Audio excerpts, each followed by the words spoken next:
Remember, something is always watching from the other side, and once you close your eyes, there may be no way back. Welcome to the world of true fear. This is the final scream of sleep. Watch till the very end, because what you're about to witness isn't just a story, it's a warning. The Final Scream of Sleep, a 15-part horror and suspense medical college. Story Part 1, The Warning on the Gate. The medical college trip was meant to be educational, not terrifying. Megan, Emily, Ethan, Clara, Lucas, and Noah boarded the old bus headed to Blackridge Sleep Facility, a long-abandoned hospital infamous for strange patient disappearances. As their bus rolled into a foggy forest path, the air grew colder. Megan's fingers trembled on the window pane as the building emerged from the mist, tall, cracked, lifeless. The rusted gate creaked open on its own. Broken sign hung sideways, enter only if you never want to wake up. Megan whispered, "We shouldn't be here." The others laughed, unaware that something inside the hospital had just opened its eyes. Part 2, Inside the Sleeping Hell. Dust and silence ruled the hospital halls. Walls were cracked, stretchers overturned, and black mold lined the ceilings. Emily coughed and muttered, "It smells like death." Dr. Avery, the silent guide, led them deeper into the building. Megan wandered into a dark corridor and found a door marked "Sleep Monitoring Restricted." Inside, surgical tools lay untouched, and a strange metal bed with leather straps stood in the middle. The smell of something rotten hung thick in the air. She stepped closer, and suddenly, the heart monitor beside the bed beeped once, then again, though no one lay on it. Part 3, Clara Disappears. As night fell, the group explored the patient wing. Noah found a rusted freezer door in the basement and dared the others to open it. Inside, beneath a thin cloth, lay a body still fresh, even though the hospital was shut decades ago. Just then, the flashlight flickered and everything went black. A scream rang out Clara's. When the lights came back, she was gone. Only her flashlight remained on the floor, and scratched into the tiles were the words, "She answered the dream." Megan's hands trembled as she whispered, "Something took her, and it's not human." Part 4, The Recording. The group raced to the nurse's station. Megan found Clara's cracked phone. Only one file remained, a 9-second audio note. They played it. I heard it whisper. It said, "Come sleep, Clara, it's peaceful." Then loud static and a sound like dragging metal. Lucas turned white. "We need to leave now." But the front doors wouldn't open. The hallway behind them seemed to stretch endlessly. They were trapped. Ethan laughed nervously. "Okay, prank's over." But no one was laughing anymore.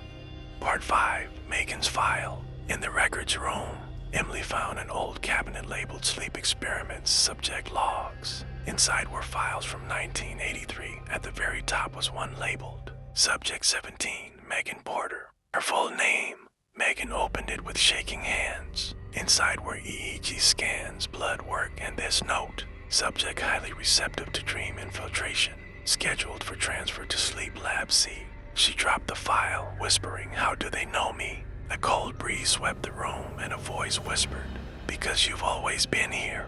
Part 6, Shadows on the Roof. They heard footsteps above, slow, heavy dragging. They ran to the rooftop. There stood Clara. Her eyes were closed, her skin pale, and she murmured, "Sleep isn't death, it's returning." Emily screamed, "Clara, wake up." Clara smiled, then stepped backward off the ledge. But no thud came. When they looked over, she was gone. Not fallen, just vanished. Back in their bags, each student found a note in the same messy handwriting. "Sleep tight, your turn is coming." Part 7, Emily's Sleep. Emily couldn't fight the exhaustion. Her legs gave out and she collapsed on an old patient bed. The others shouted for her to stay awake, but it was too late. She drifted off. In her dream, a man in a surgical mask stood over her with gleaming tools. "Subject 18 is now under," he said. She woke up screaming, clutching her arm where a fresh needle marked post-blood. No one had touched her, except something she brought back from the dream. Part 8, Time is Dead. Lucas tried calling for help, but all their phones were frozen. 3:03 a.m. Every clock in the hospital showed the same time. Noah rewound security footage from the night Clara vanished. The hallway showed her walking alone, then erasing like static. In the corner of the screen, a shadow appeared, tall, faceless. The screen cracked. The file corrupted itself, and in the audio, something whispered, "Sleep resets time." Part 9, The the nurse's journal. Behind a broken desk, Megan found a leather-bound diary labeled Nurse Evelyn, 1982. The entry started normal but turned disturbing.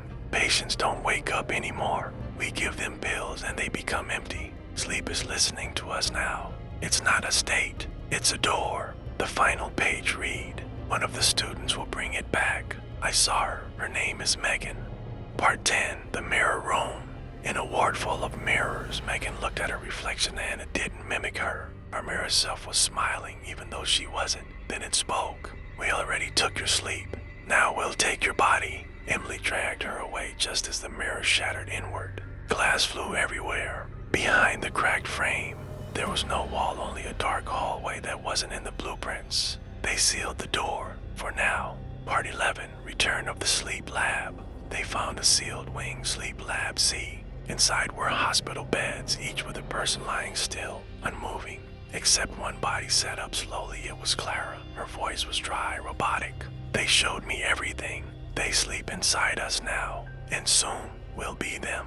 Then she lay back down, eyes open, smiling.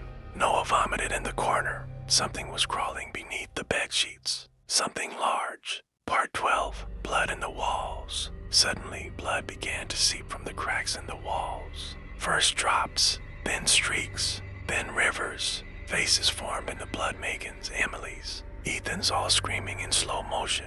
Lights exploded. The temperature dropped. A voice came from everywhere. Final experiment begins. You may close your eyes now, but no one dared. Part 30, Ethan's End. Ethan backed into a surgical chair that clamped around his arms and legs. A robotic voice said, "Welcome, Subject 19. Syringes injected clear fluid." He screamed as black veins crawled up his skin. Megan tried to break the restraints but couldn't. His eyes rolled back, and he whispered, "Don't dream," then went still. The chair released him. His body dropped lifeless, yet his eyes were wide open. Part 14, Megan's Last Wake. Now only Megan and Lucas remained. Megan cried, "This place, it doesn't kill us, it absorbs us." They tried to retrace their steps. Every door they opened led back to the sleep lab. A final note appeared under the bed. "Sleep spreads. We needed carriers." "Thank you," Lucas whispered. "We're not leaving, are we?" Megan replied, "We already did, the moment we slept." Part 15, the reopening. 1 week later, emergency responders searched the site. The hospital was empty, spotless. No blood, no damage. But in the sealed sleep lab, 6 beds were neatly arranged. Each bed had a smiling student, eyes open, but no pulse. And on the wall, written in dried blood, "Sleep lab operational, awaiting new subjects."